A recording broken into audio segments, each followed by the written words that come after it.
always admired the way that Bentley does performance. It takes a giant engine and shoves it in a comfy, squidgy, beautifully made car and sends it off into the world.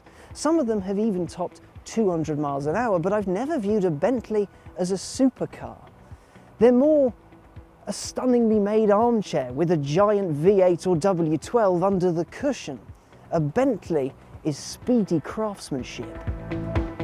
The Bentley then is a car for the driver who cares not for overt show but for understated go, mostly. Because this Bentley isn't like its siblings, it's a V8 S, and the S adds a little edge, one that might upset those of a traditional sensibility. The regular V8 Continental GT is a fine machine. Its 500 horses offer more power than you could possibly know what to do with, and its exhaust is just the right side of antisocial. It's a concession to hooliganism if ever there was one.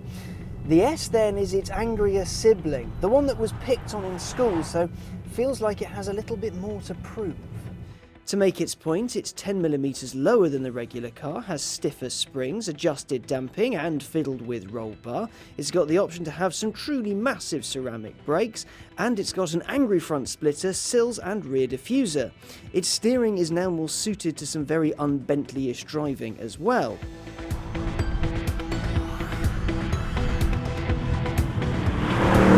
There's more power here, 521 horsepower. That's 21 more than you get in the regular V8. There's also more torque, not that you'd need it. There's now 502 pound-foot. Its 8-speed ZF gearbox has been fiddled with as well, so now it'll cling on to gears for longer.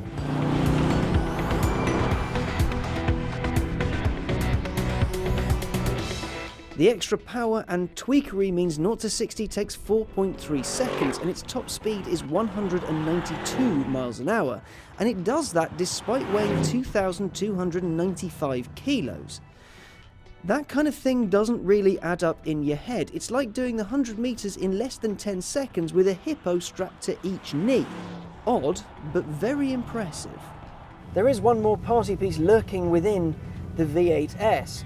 That's the fact that it will apparently do 26.7 miles to the gallon. Well, really.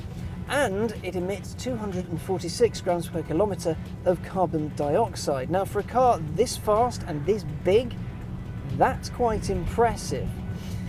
That's all down, though, to its engine. It's a 4-litre turbocharged unit, the same one you'll find in the Audi RS6, for example. And that's got a neat thing in it. It's got cylinder shut-off, so when you're cruising it'll turn off 4 of its cylinders. Until, of course, you plant your foot and then all 8 of them spring into life and you use all of the fuel. But still, it's smart. So far, this Bentley appears to be distinctly un-Bentley, but at the same time it harks back to its DNA. Images of the Bentley boys ragging their cars to the very limit, to Bentley's new GT3 racer spanking around a racetrack all fit here. The V8S appears to be just that little bit more than the other cars in the range.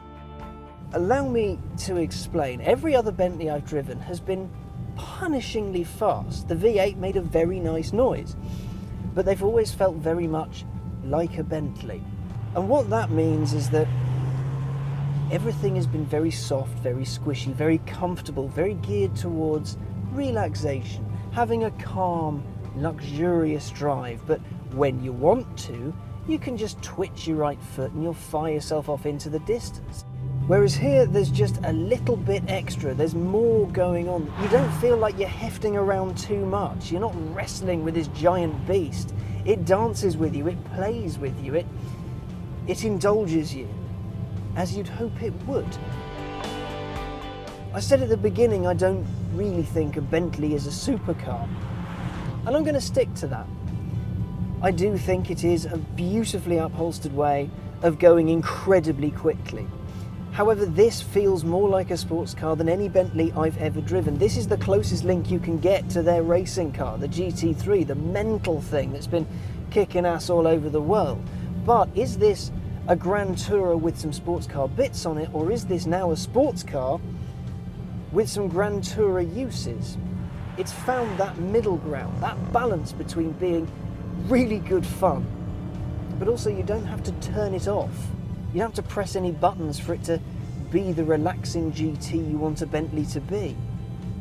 You just simply treat it as such.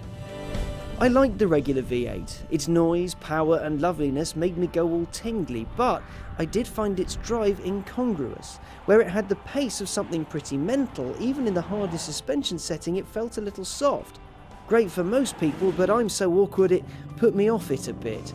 This though... This is a fantastic bit of kit. The S here doesn't simply mean have a bit more power and away you go. No, it means you get a better drive, still very much a Bentley drive, but a more engaging, sharper one. Until the inevitable Super Sports appears, this is the best handling Bentley you can throw money at. And as usual, for a Bentley, a beautifully made one of that.